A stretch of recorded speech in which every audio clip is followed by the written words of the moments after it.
And then buying as an LLC or an entity, knowing where your documents are, knowing who's the authorized signer, being ready to provide those.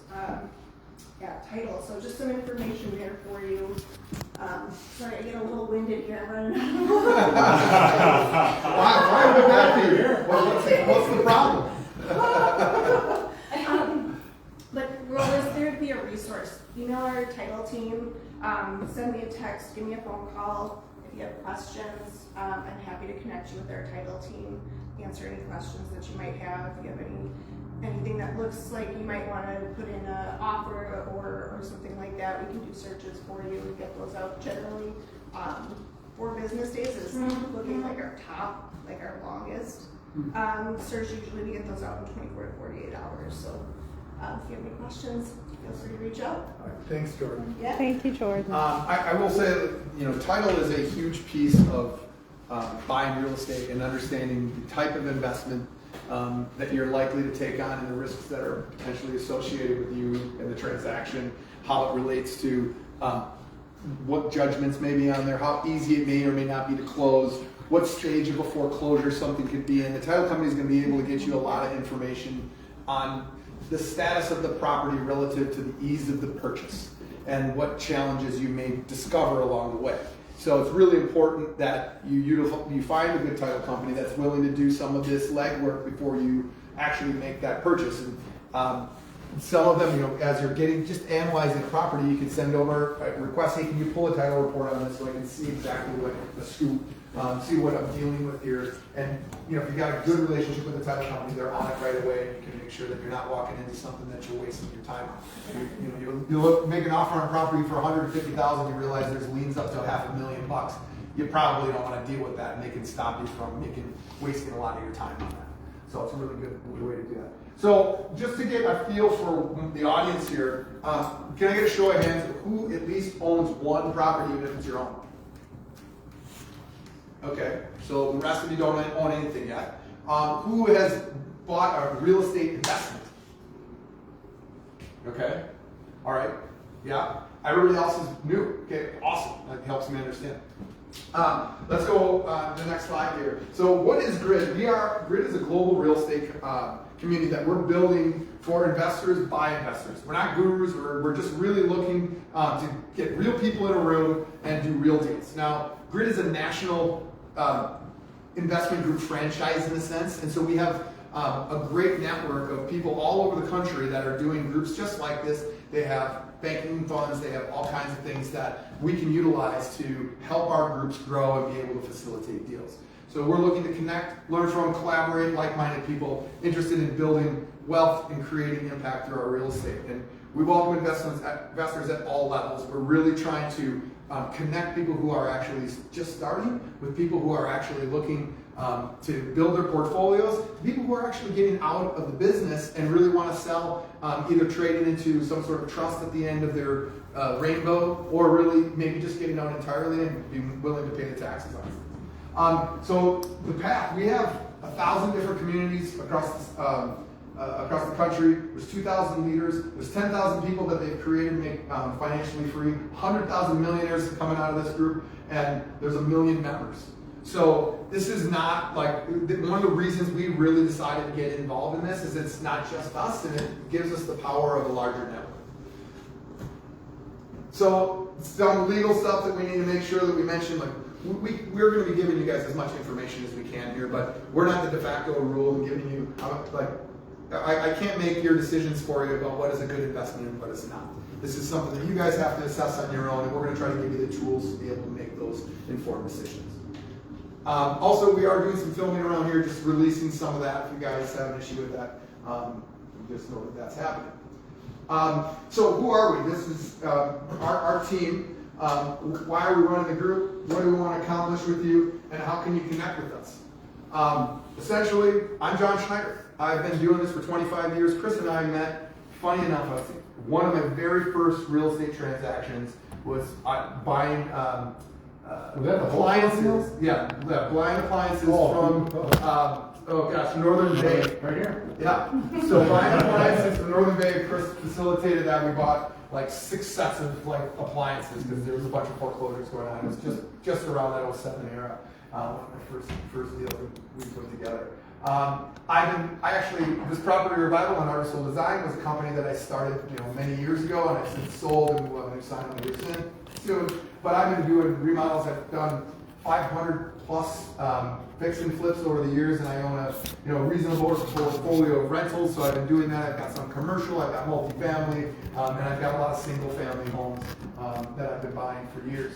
I'm actually going to be trading up to my next asset class. Is kind of my next thing. And I've got a 1031 exchange happening right now. I've just recently did another one, and really kind of learning the ropes of that and seeing the advantages of it. And it's a thing that I'm like super passionate about. I cannot believe how much value is there, and I know Chris knows this too. But that's the type of investor that I am: a smaller, single-family home, duplex, small, not massive commercial.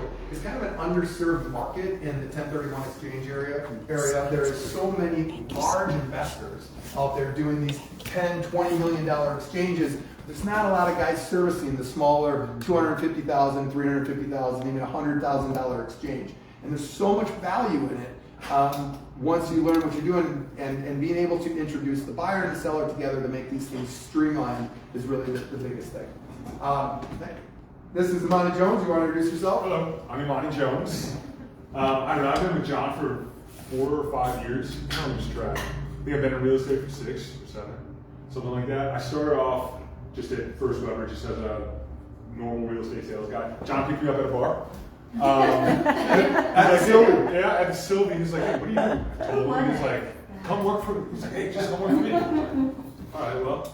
And then so I started working for John. I did most of his analysis, and then when I bought most of his stuff when we were doing Home Investors, it was just like single family stuff. We go out and do that. I then graduated into more commercial stuff. So I found John some of his deals now. We just bought a 3-plex, and then I do like big multifamily stuff or industrial, retail, stuff like that. I find all those off market. Imani just had his first big deal close a week and a half ago.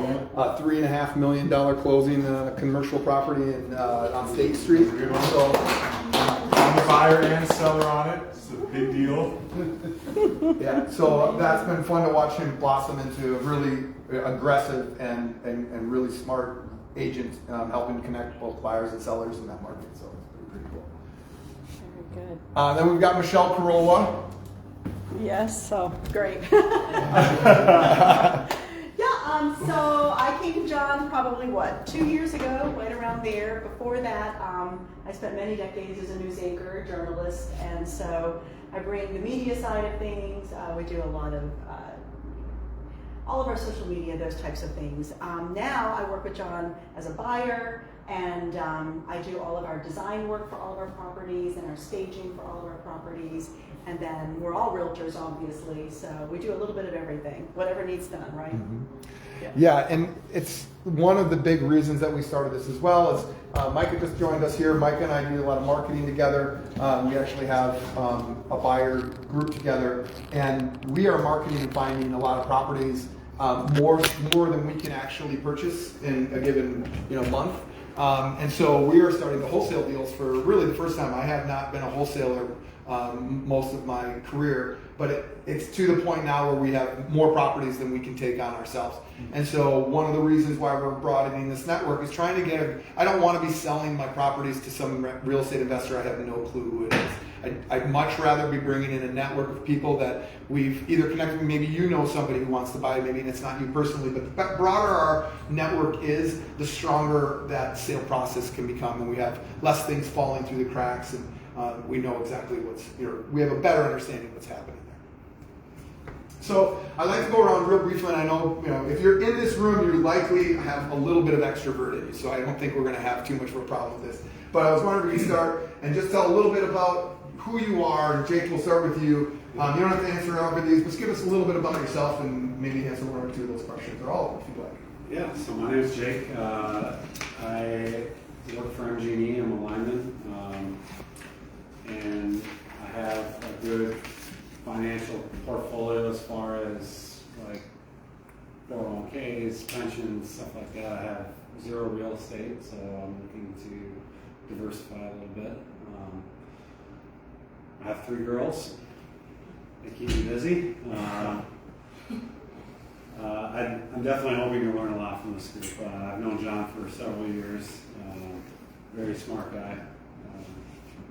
I'm sure we can all learn a lot from him. Go ahead. Me? Mm-hmm. I'm Ashley. I work for John. I'm not currently an investor, but I'm always interested in learning more about properties and just how you can learn more about different areas of real estate that aren't really normally popular. Hi, I'm Ashlyn. I also work for John. I'm kind of like John's right-hand person. I didn't have actually any like real estate knowledge or experience going into this, but I've learned a lot with my time so far with John.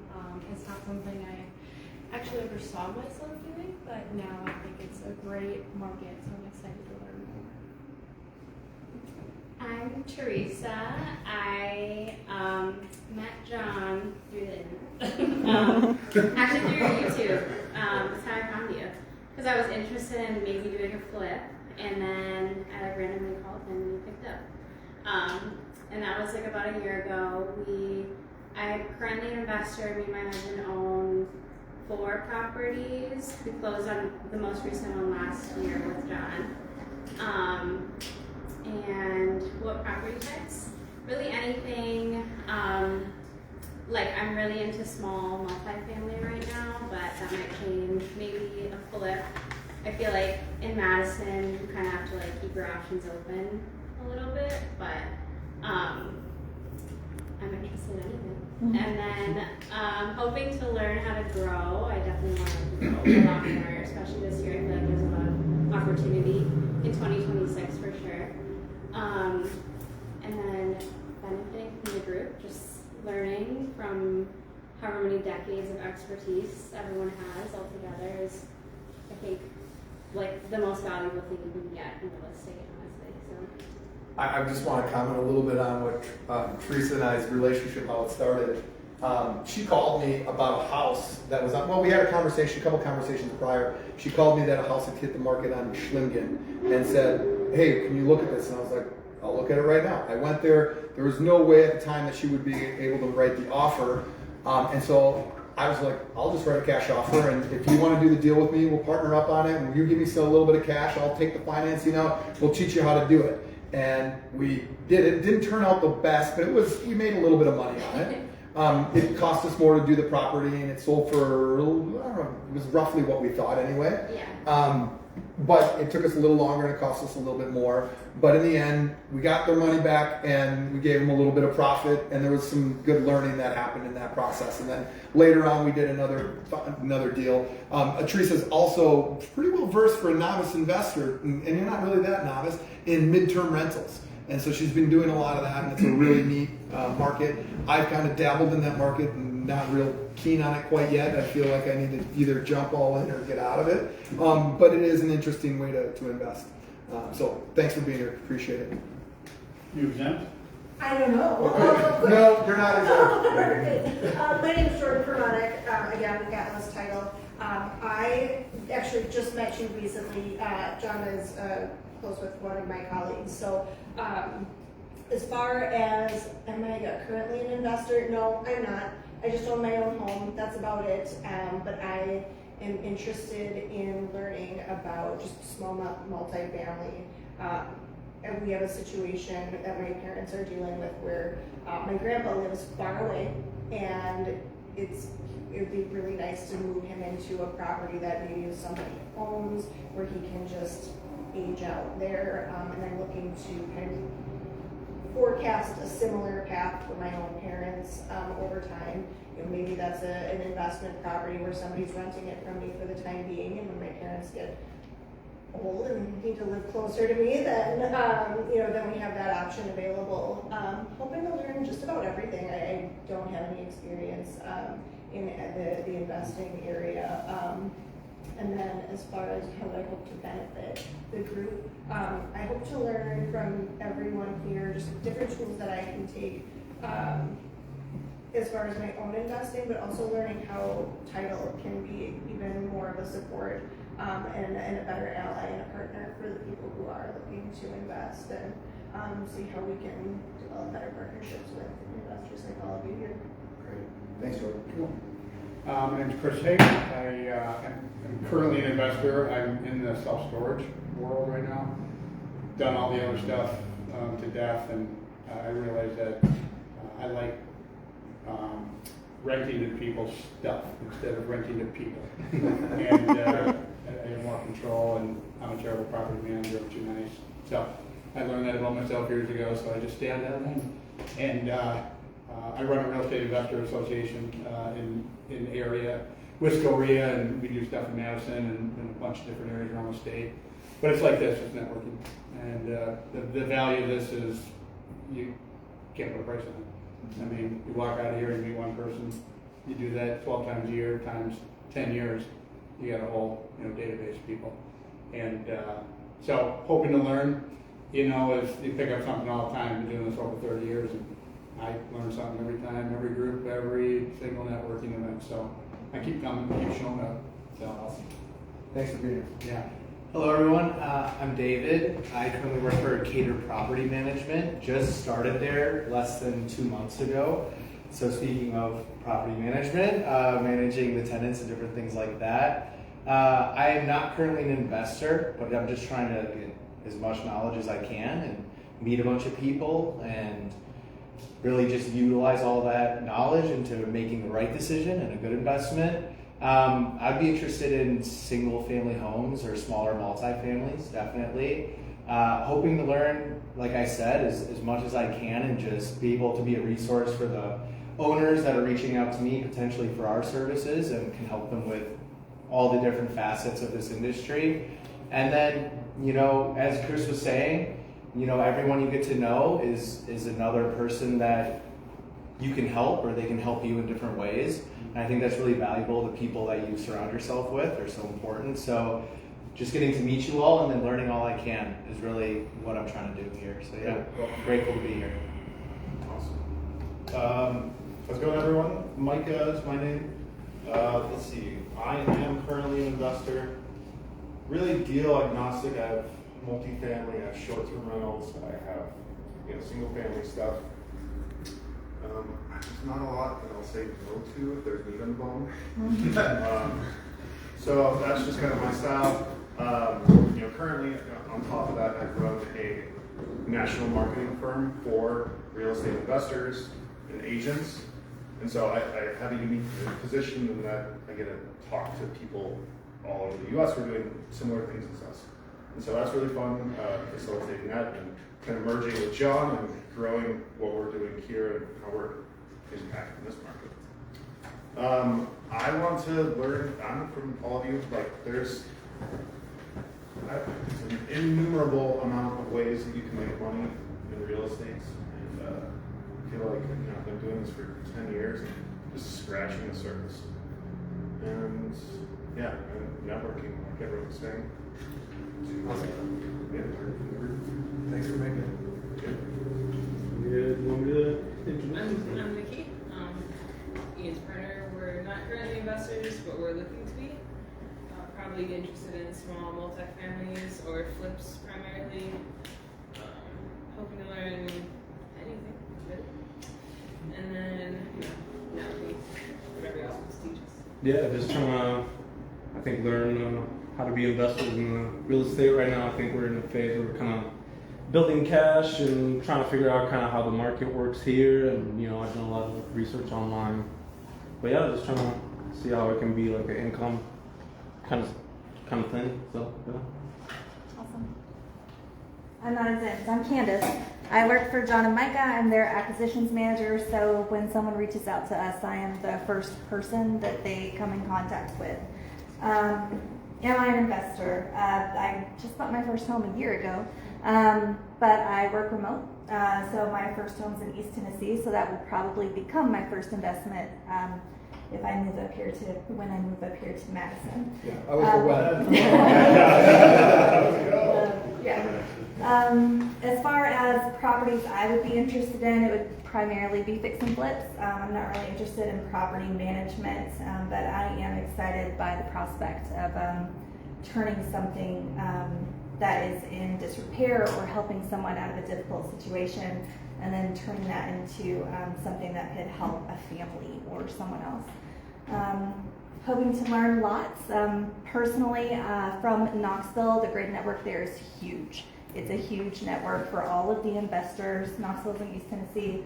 And I want to do for Madison what Knoxville was able to do with GRID. And I think it'll turn it into a huge, huge thing. So I want to learn how to do that and make GRID the best that it can be.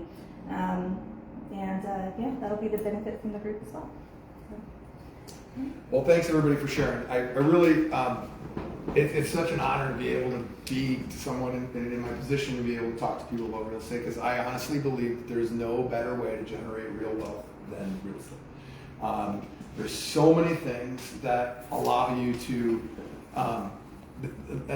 take advantage of the way that the market works, the way that the taxes work, the way that the inefficiency of the market allows you to find gains where everybody else is not. And the inefficiency in the real estate market is probably one of the best things I've ever discovered, and why people are able to get deals done that other people are not is because they are taking advantage of the inefficiency that exists in real estate. Real estate is not like a stock. You can't buy and sell that piece of real estate like you can a stock and look at the ticker and be like, I'm going to sell that right now. Because of that inefficiency, there's people who they want to sell quickly, they're willing to take a discount on their sale. There's, trades that are existing that allow you to, I'll sell my property at a discount, but I'm going to buy this other one at even a premium, and the inefficiency in this market allows me to do that, and I'm still going to make a good margin because I'm able to use some sort of tax advantage exchange like a 1031. So it's a game. Think of real estate as a game, and the more you play it, the better you get at it, and the more seriously you're looking at it. So you need to take it 100% seriously, and you are running a business. This is not, this is not just like going to the gym. You need to really take it seriously as a business, and that there are rules and levels. That's a really key point. You may have money right away, and so you're able to go to a level that other people wouldn't be able to go to, but there's still going to be rules that allow you to perform at that level. And so understanding what the rules of the game are and what level you're at is really, really critical. And the bottom line is this, we talk about this all the time, you win by getting your passive income to exceed your household expenses. Once when you buy a piece of real estate, you're doing one of two things. You're either buying yourself a job or you're buying an investment. And you need to know which one of those things that you're doing. And really what it is if you're buying an investment, you don't manage it. It's somebody else taking on the responsibility. If you're buying it as a job, you're now the manager, property managing, and those kind of things. And when we evaluate it, at this stage in my life, it has to be an investment. I don't have any time for more jobs. So you may need to take it on as a job at first. And understanding that it's a job and it's going to demand your time is really a critical piece of the investment, because you're going to have to do work to get through the hard piece of real estate. But if you understand that it's a job and it's going to take time, it doesn't feel like such a burden. If you think it's an investment and then you got to spend time and you're not applying the job time to your idea of this process and idea of this purchase, you're going to end up in a bad spot and you're going to get out of real estate. And I always tell people, if you're going to buy one real estate investment and you think you're going to hold that thing, don't do it. It's a horrible investment. If you're going to buy 10 of them, if you're thinking that's the goal, now you're on the right path. Because one investment is just a pain in your ass, and the scale of it doesn't allow you to get the gains that you're going to need. So when you become an investor, you want to think about that long term and getting more than just one. So we talk about what are the levels of wealth when you're investing in real estate. First, it starts with the mindset and your energy. You got to have the right mindset. You have to have the energy to get into it. You have to get sales and marketing together. And that sales and marketing can just be you networking. Then you get into business ownership, where you're actually going to buy these properties, and now you're putting them into LLCs, and you're really working through that process, and they become your investments once you actually have all this set up. And then, at some point, you maybe start doing some leadership stuff. You expand even further, and you're creating this incredible impact. And that's really, as you're going through the process of building your wealth, that's kind of the 7 levels of what that looks like. Now, this wealth applies to anybody looking to grow a real estate portfolio. Anybody who's wanting to do this, you're going to be able to do you're going to have to go to some degree through those stages. And the goal is to learn those rules and build the business and acquire these investments. And using leverage to expand and outsource what you're doing to make money with that money, rather than trade your money for money, or trade your time rather for money. That's what people do when they have, if you've ever, many read Rich Dad Poor Dad. So you're either an employee and you're trading your time for money, or self-employed, trading your time for money, or eventually you become an investor, and really that's just your money working for you, or a business owner, where a business owner is actually stepping away from the business. He's not just a self-employed person, he's actually stepping away and the money is actually flowing in. And I think he talks a bit about this as we go through. So that's, employed to business owner, self-employed to investor. Eventually that money is working for you. You're not trading your time for your dollars anymore. And that's the issue with what I was saying, but you're either an investor or you have a job. If you're working your real estate investments as a job, you're basically still trading your time for money. And that, at some point, it's great if you can remove yourself from that. But if that's your process, it's not a bad thing. It's just, you need to understand that that's what's happening. So that when you're, getting your checks, you're like, well, I know I have to spend some time. Like, this isn't just me just, waiting for the check to come in. I actually have to go unplug the toilet at 2 a.m., which, you shouldn't have to do. But, that's what people hate about tenancy, right? They don't want to be collecting from their tenants. They don't want to be taking the phone calls late at night. And the furnace went out. And when you have a management team that's good, you don't take any of those calls anymore. Certainly you're building that into your cost basis, so you understand what that investment is going to be getting, how the management is going to be diminishing your return, but you're okay with that because the return is fine. So kind of went through all of this. Basically, what are the tax benefits of being an employee? There's almost none. As you get to be independently employed or self-employed, there becomes more. But as you become a full business owner and an investor, you really get to see the tax advantages of owning real estate and the write-offs that are available to you. Now, I always say my whole life is almost a write-off because I am a real estate investor. I work in real estate as a commissioned real estate agent. So all my income comes from this real estate side of things. And so it allows me a lot of flexibility in the way that my taxes are looked at. And so as you increase your wealth, that becomes, even if you have a standard job on top of it, the more you generate from your real estate investments, the more opportunity that you're going to find in your tax savings. So where are you in that quadrant, and where do you really want to be? And then developing a timeline for that. I always tell people we grossly overestimate what we can get done in a year, but we completely underestimate what we can get done in 5. So I know I read that somewhere, but it's really stuck. Like I have done, even in my own life, I mean, look at 20 years ago, God, I would have never expected that I would have been able to get where I am today.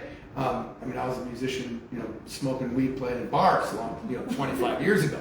But that's where we were, right? And then you become a real estate investor, or all of a sudden your priorities change. You get a family, you start doing these things, and holy crap, your life totally changes. So there's a lot that you can learn and do in this short amount of time, but it doesn't usually happen in every year. So reality check: where are you now as an investor? What is it that you need to do to get to that next step? So think about, what are your household expenses?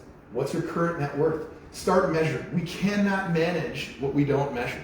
So if you're not looking at what this is, I have a spreadsheet for my portfolio of real estate, and I am consistently going through there and looking at it. Every quarter we go through, we add where is our debts at? Where is our cash flow at? And when my banks ask me for updated financials, it's just like, I just send it right off to them. There's no problem. And because of that, because I'm so organized on the way that I handle my financials, my banks don't ask me anything. It's just like, and most people, when you get started, they're going to be asking for blood samples, the next of kin, all this stuff.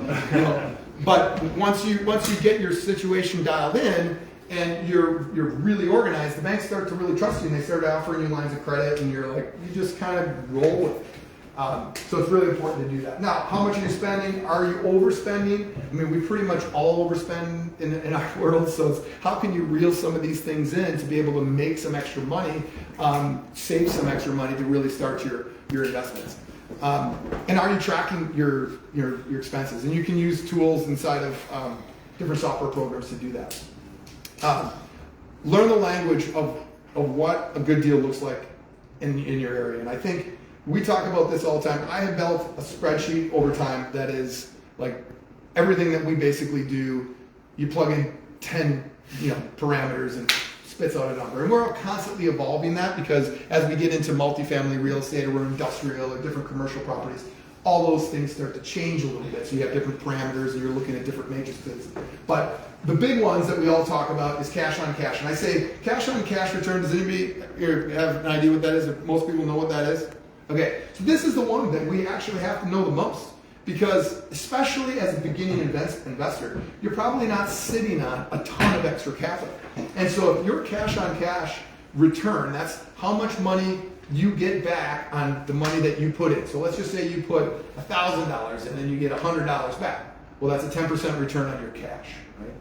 So if you're not generating enough cash flow, then you can bleed out on your investments pretty quick. Banks will require you to put a certain amount down so that you have enough cash flow to cover your debt. And usually it's like, what's 1.25% of your debt service. So you have to have 125% of the money coming back to you. It's kind of standard. I mean, it's not, sometimes it's 1.15 or some banks are 1.35. But that gives you an idea how much money you're going to have to put down. And if you're putting money down and you're not receiving enough cash back, you know that it's not a good investment. It's a really easy parameter to do. And the basic formula for fix and flip, 70% of ARV minus your reservation or your renovations is your purchase price. Now, depending on the area, like in Madison, we will pay 80% because the property values are high and there's less risk. There's more certainty in our market. If I'm rural, I'm going to be at 65%. If I'm in Janesville or Beloit, I'll probably go with 70%. I might, and again, if the rehab budget is bigger, I might have to stay lower because there's more uncertainty with a project that's going to be a total gut job. I don't know what I might find. But if it's paint and carpet, I can get in and out of it quickly, and I'm willing to increase that percentage because of the certainty that is existing inside of that property. So you factor all those things in to determine where you're actually going to purchase. And I have sheets that we go through, and if you guys are looking for investment stuff, I'm happy to discuss it. I'm fairly protective of the way that I invest, like my little sheet, but I am willing to help you find one and willing to help you work through the numbers and show you what I have.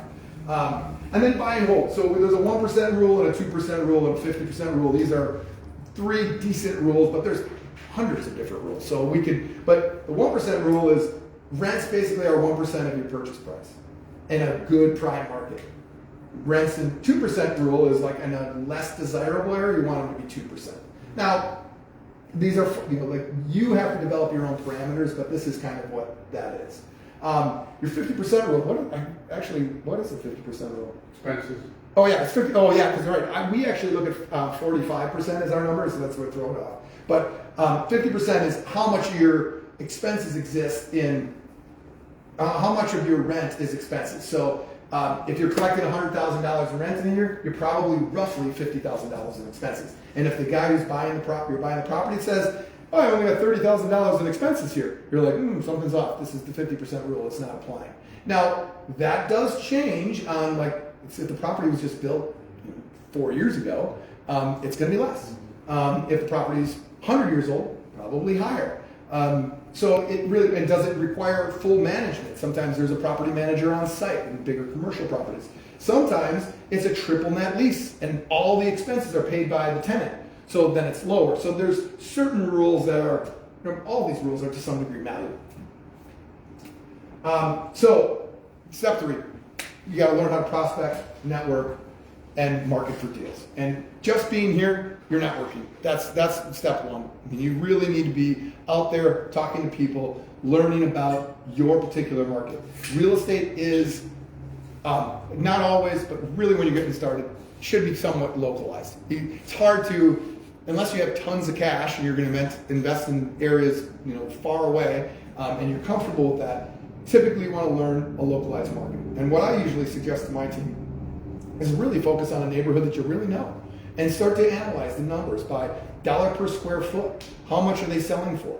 How much is what we call a Gucci property, something that's totally tricked out in that neighborhood? How much is that dollar per square foot? What about a really low rehab property? And you can start pulling that data. Now there's so much data out there. You don't have to be a real estate agent to get it, but you certainly can utilize one to get those. So learn how to market using simple messages like We Buy Houses. I was an owner of the Home Investors franchise for the last 5 years. I just recently, it's now 7 years, I guess. But I recently left that. But their slogan is We Buy Ugly Houses. So don't use that one because they will sue you. They do it all the time. So We Buy Houses, they can't say anything about that. So prospect, how do you drive for dollars, make offers, call agents, let them know that you're a buyer.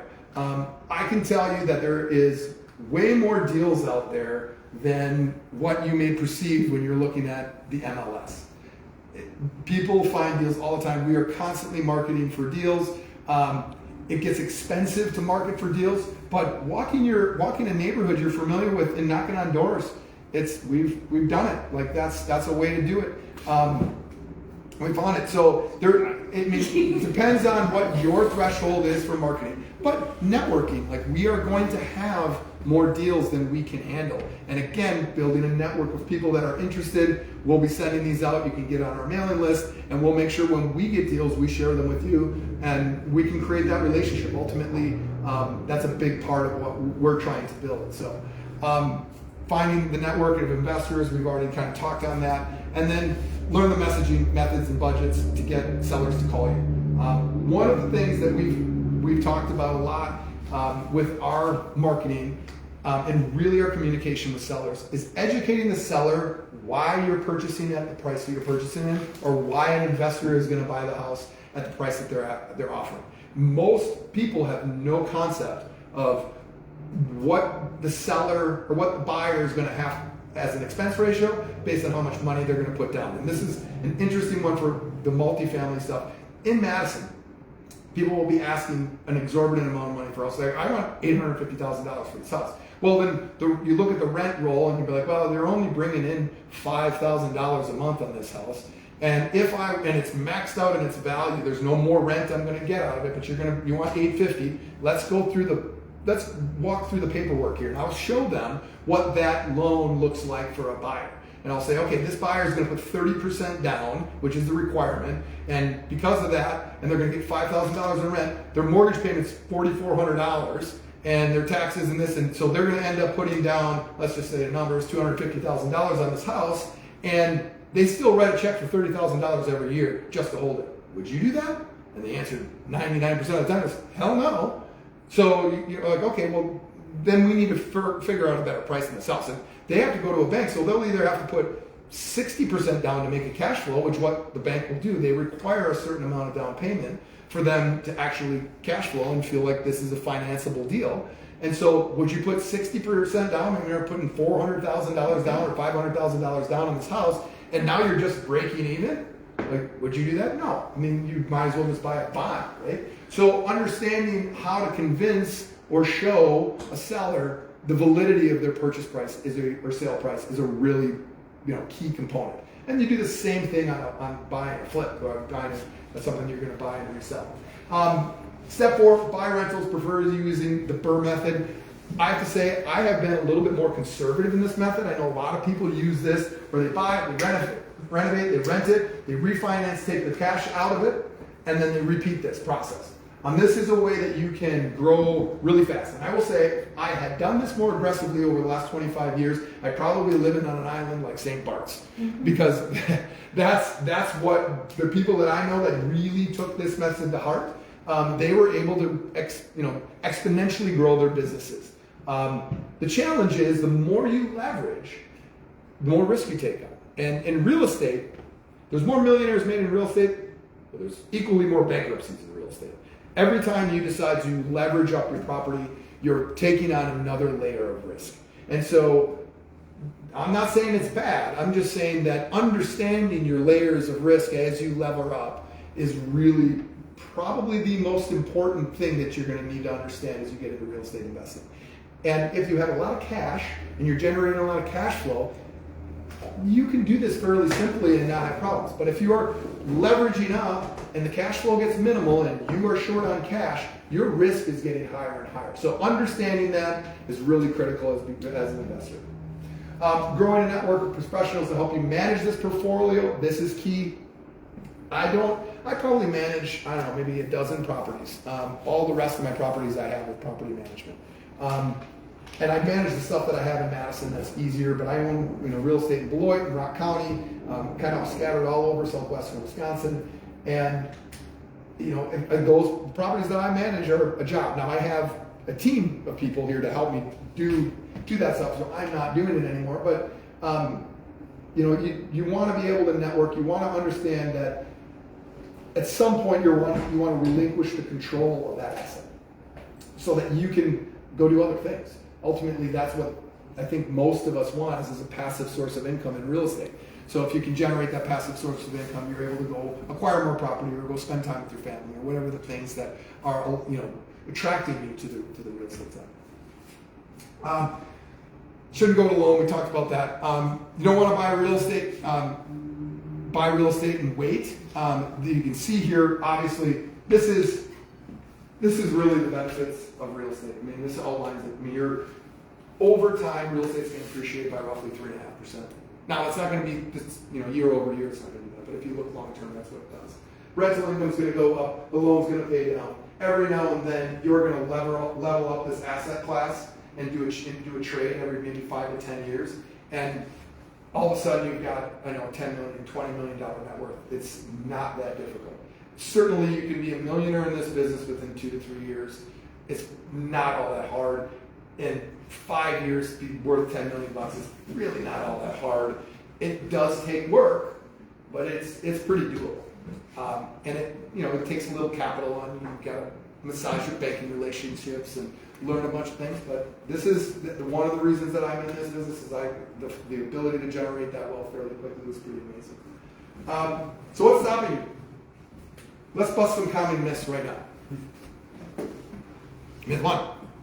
It takes money to make money, right? When I got started, I had just lost my job as a banker, and I had a little bit of understanding, I should say, a good understanding of the banking industry. And I put together a plan and went to a bank in 2007 when the market was crashing, and I showed them what I was going to do. And I found one, I presented it to half a dozen banks, and one of them took me up on it and gave me one loan. And I didn't put any money into the transaction. But when I got the first profit, I actually stuffed cash in that bank and I just let it sit. And then I did it again, and I did it again. And I kept capitalizing the bank, just like putting deposits in the bank. They never said, you need to have so much money. But I just kept doing it. And they just kept giving me more money. Eventually, 2 years later, I had a $2 million line of credit. And I did it really with no money. The key is understanding, there's other ways to do it. There's wholesale contracts that people do where they just get a property under contract and sell it. Banking relationships are critical. You can do it with hard money lenders. There's people out there all over the place that will just, offer you the entire financing to do it. Now, some of them require your own money. Some of them will take an equity position in your own personal house. Like, there's ways to get around it. You don't necessarily need money to make money. I don't know enough. Absolutely, there is so much information. Out there, certainly there's some junk information, but there are resources everywhere for you to understand how to make to do proper investments. It's unbelievable what's out there. GRID's got a great group. I have to say, I've done a few of their seminars already, and they've been awesome. All the resources that I looked into, and Candace is the one who turned me onto it. We were talking about doing it on her own. She's like, there's a network here that's really great. And I looked into them, and they're it's a really good team. There's a lot of high-performing individuals sharing incredible knowledge on this site. So really happy to do. What stops people? Obviously fear, right? I can't tell you how many times over-analysis has stopped people. They just get analysis paralysis. I was just commenting, you just got to buy one. How do you get into real estate? Figure out how to buy one. And, it's not going to be the greatest deal you've ever done. It probably, could be a bad deal. But in the end, it'll be okay. If you have an understanding of, what your risk profile is and how you can handle it, usually you're able to make it through with too many lumps. Chris, we've all gone through challenges over the years, but would you support, you just got to get into the market? Yeah. Oh, yeah, absolutely. But getting knowledge at the same time, you're putting your foot forward and taking action. Yeah, right. Because most people are in school, academia for 10 years before they write an offer. Right. And the time you're losing, I mean, that graph where you saw the appreciation going up, if you take 5 years, you just lost all that. If you take a year, I mean, you will inevitably, I mean, obviously things can go wrong, but you will inevitably get equity in the property. And if you have any willingness to just get your hands dirty and get in there, when a problem occurs, you go fix it. It's not rocket science. And I will tell you, there are less and less people out there with the fortitude to go out and fix things. So if you're willing to do that, your ability to create value in this, back to an inefficient market, is incredible. But you have to be willing to do the things that most people aren't. And if you do, you're going to find major gains there. Inaction, obviously, that's a big thing that people just, they want to do it, but they just never take the step. A lack of community. I think Chris has been doing a great job with this in Madison, and it's part of what we're trying to do. I mean, as I look at what I want to do with the next 5 to 10 years of my business life, is really to help rise the rest of the investment people out here. I feel like there's so much opportunity. I'm really excited about doing this. I've been talking about it for years, and I feel like it's just finally coming to fruition. I'm really excited to help develop that community. And then obviously, bad advice. Surround yourself with people who want to win at the same game. There are way more deals out there than needed, and we don't all need to guard our little pie of deals. There's so many deals out there, and by networking with people, you will be shocked at how many more deals you can do. I mean, just Teresa and I having this little meeting, and all of a sudden doing a deal, and then she ends up buying another larger deal, and we have another project that maybe she may be buying too. So it's by getting involved and raising your hand, there's just a lot of opportunity out there. What else is there to learn? There's a lot. All right, this is a big piece. You have to learn how to evaluate properties. You have to understand how to evaluate rentals and flips. There's this subject to, which makes me want to vomit in my mouth when I hear that, because it's a land contract and they've just come up with a new way to spin it. But it is a really good way to manage your financial outlay. And we're actually looking at doing a land contract / subject to right now.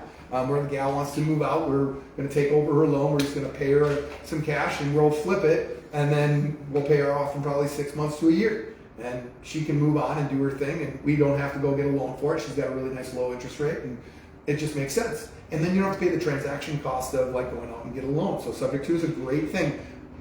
It can be incredibly deceptive if you don't disclose it properly and you're not telling people what you're doing. And unfortunately, it's got a really bad name because of that, at least with investors who are more seasoned and provide their own financing, because people are taking advantage of people and basically putting their mortgage in a subject to situation, collecting rent, and then the horrible side is they don't even pay the mortgage and they put the person in foreclosure. That actually happens. It's so you really need to understand your way of doing these things and making sure you're doing right by your sellers and your buyers. So it's very important. And short-term rentals, I don't do a lot of short-term rentals. I've had a little bit, and I've exited that market. I feel like there's a lot of reasons to get into it, and there's a lot of reasons you may want to stay away from it, and you have to educate yourself on what that is. How to use your tax code advantage. I mean, I think this is the #1 reason for me why I believe so wholly in real estate investment. I would say tax laws were written by landowners, and we have so many huge tax advantages. I'll really quickly say something about depreciation. There's no other area where you're able to depreciate an asset, and then later on you can reappreciate it when you die, and then somebody else can take the depreciation again. There's what's called step up in basis, where if you buy a portfolio of let's say stocks and bonds, and the value goes up, your kids get this step up in basis if you were to pass on this investment. But you never get to depreciate that asset down to 0 and take all the tax gains, which you get to do in real estate. And then when they take over the new property, they get to take that tax basis up to, it's like 13.6 million right now. I think it might even came up to 15. I can't remember if that went through or not. Yeah, high. Yeah, so you can give $15 million roughly of gains to your next of kin and pay no tax, and then they get to redepreciate the asset down to zero again. It is an insane tax advantage. So anyway, you talk to your accountant as your estate planner. Like, I can't offer like exact advice there, but I just know that is one of the biggest. Depreciation is so huge. And that's why you level up your assets so that you can get a new depreciation schedule and begin to save on your taxes. If you may make $10,000 in cash flow and pay zero taxes on that $10,000 on property because you're using depreciation to offset that. So really important. How to structure your asset for your business for asset protection, really important. You put it in separate LLCs. You make sure you're managing your equity. There's all kinds of things there. All right. I know I talk really fast, but I knew this thing was going to be long, and I didn't want to take up all the time. And I don't know that I can control my speed sometimes. So even if I try to go slow. So any questions? No, it's a lot. It's like drinking from a water hose. There's a lot of things to learn. There's a lot of things that we have to break down. Sure, half of you don't know what depreciation is. What these things are is really important. It's the reason that you want to get into real estate. Some of us do know what that is, but we'll take time to explain each one of these things. 1031 exchanges. Sure, you might not know what that is, why it's so important. So like, there's probably questions you guys don't know. You don't know what to ask, but we'll get to a lot of these things. So if you do have questions, please feel free to ask. But I know I've been in this exact position where it's like, do you have any questions? I'm like, I don't know what's happening. So, and honestly, I did a huge overview here of kind of like what this is 101 to what real estate is. But over the next 12 months, what we're going to really be doing is going through these things one by one. And we'll be bringing in experts in each area of these investment ideas and helping you understand how you get your feet wet in each one of these areas. And over time, you'll learn. And like I said earlier, you got to buy one. You got to figure out how to buy one. We're here as a resource to help you do that. We'd love to represent you as your agent. If that's not the case, you have somebody else. We're not going to throw you out of the club. We're here to help no matter whatever we can do to add value to your transaction. We're here. So yeah. So when you're talking about like the 5 to 10 years, and then you want to go into a potentially larger asset with the 1031, are you depreciating? Like, is that essentially because you're out of depreciation, so then you want to move on? There's two main things that are happening there. Is one, there's the appreciation of the new asset or of the asset, and then there's the depreciation. So you buy a $100,000 property. Okay, let's say you buy that $100,000 property, and 10 years goes by, and that thing is worth $500,000, right?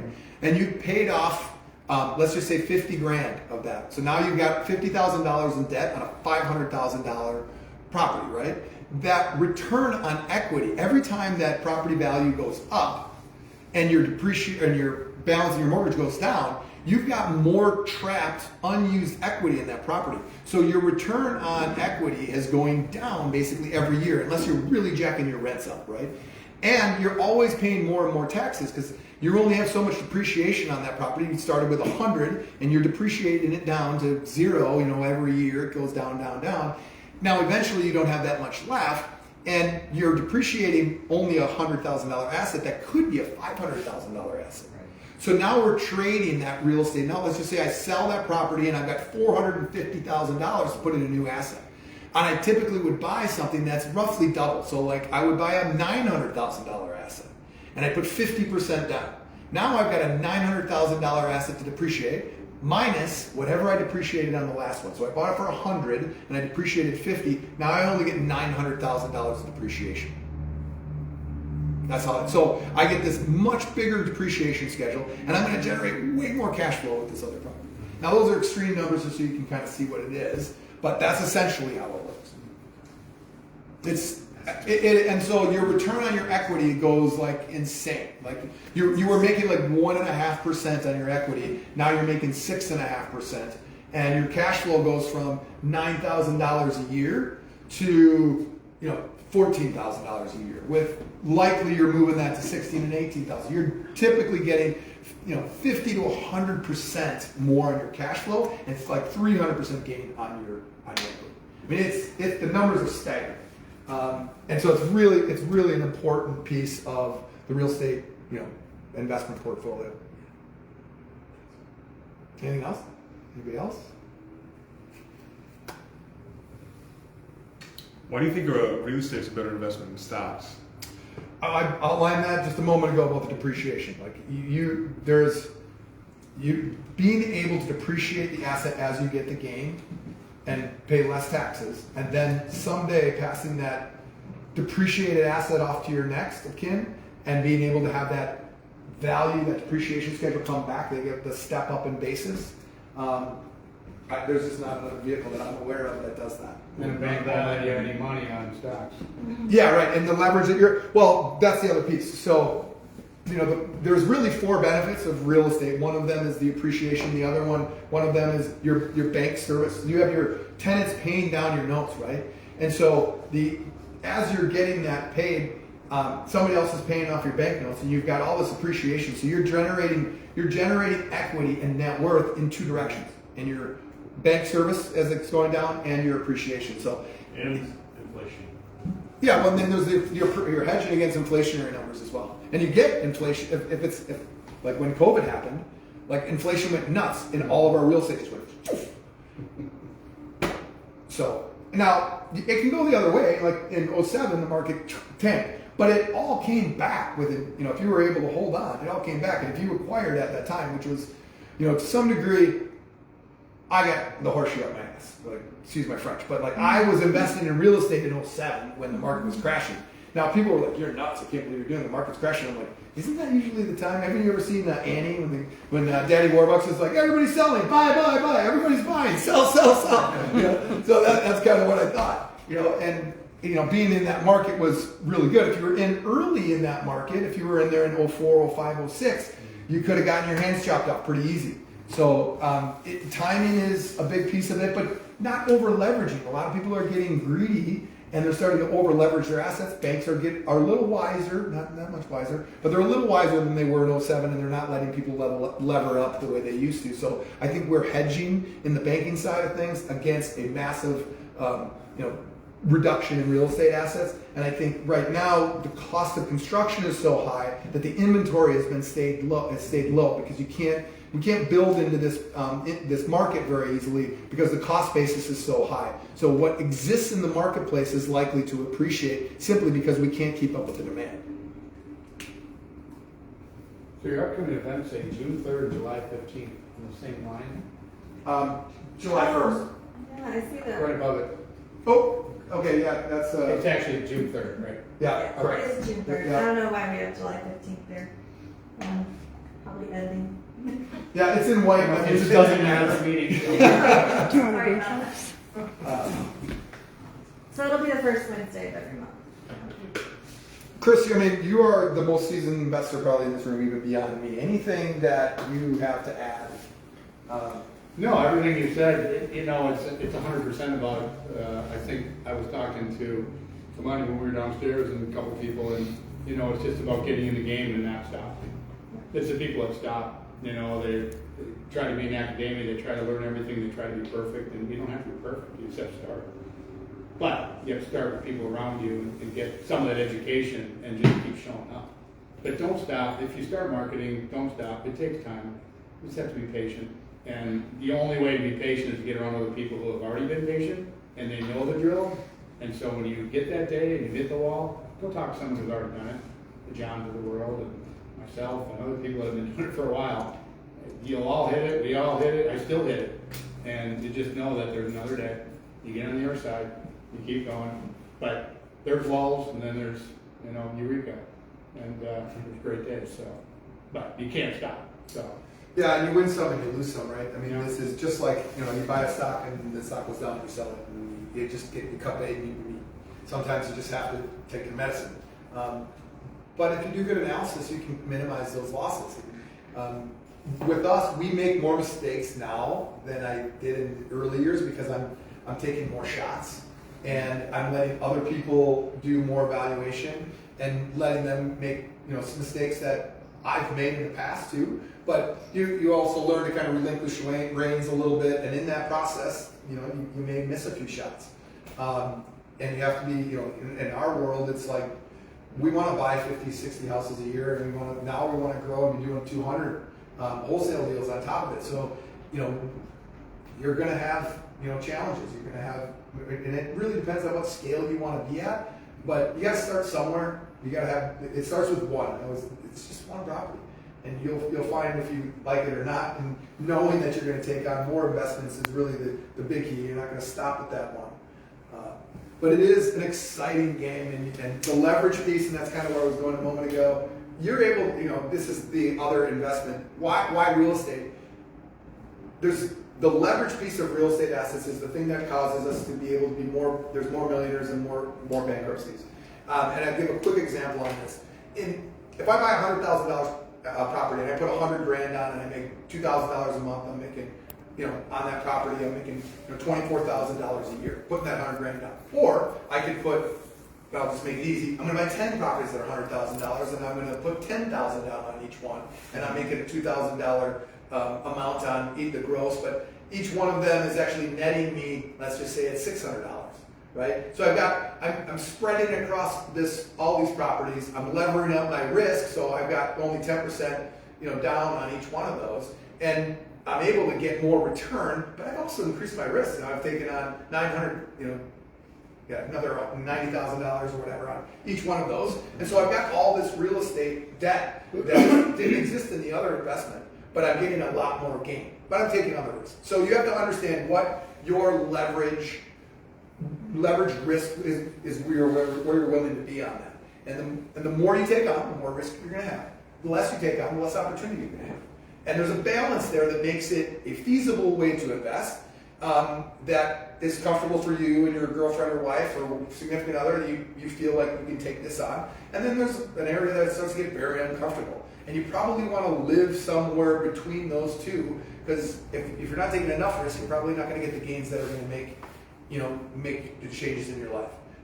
And I would say it's easier to take risks at the beginning, but as you get older, you start to do I need to take this risk on? I'm kind of already, in a pretty good position, and if this fails, it could take me down.